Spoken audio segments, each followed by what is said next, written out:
سلام برادرای عزیز، شما رو به مناسبت فرا رسیدن بهار تبریک میگم. یک بار دیگه ما هم بهار کرده بودیم،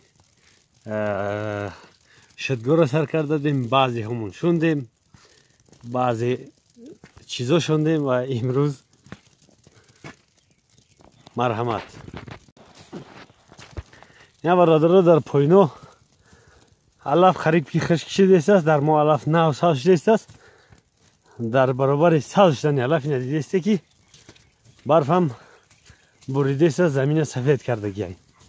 نو همین سهری سر کرد ساعت 11 امروز 5 اپریل.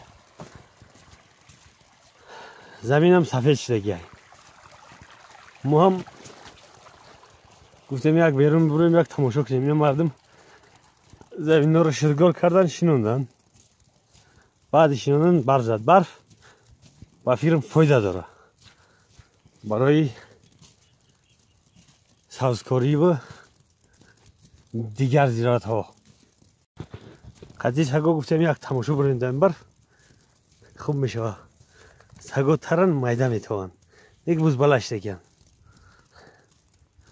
رفتیم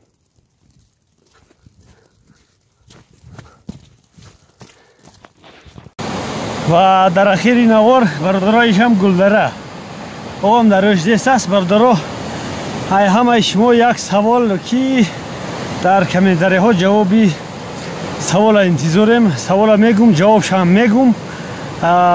درست و ندرست بدنی سوال جواب در کامنتاری ها برادرها بنویسه. آبها دریا شدند، آبها تیز میروند. آبها نسبت سالهای گذشته در 20 سال پیش زیادتر دریای میشوند در بهار و تیزتر میروند. با وجود دریا شدن چشمه ها خشک میشوند، پیریخ ها آب میشوند. من میگویم که این عیب برق است، قوای برق. و چی و عیب قوای برق میگیم؟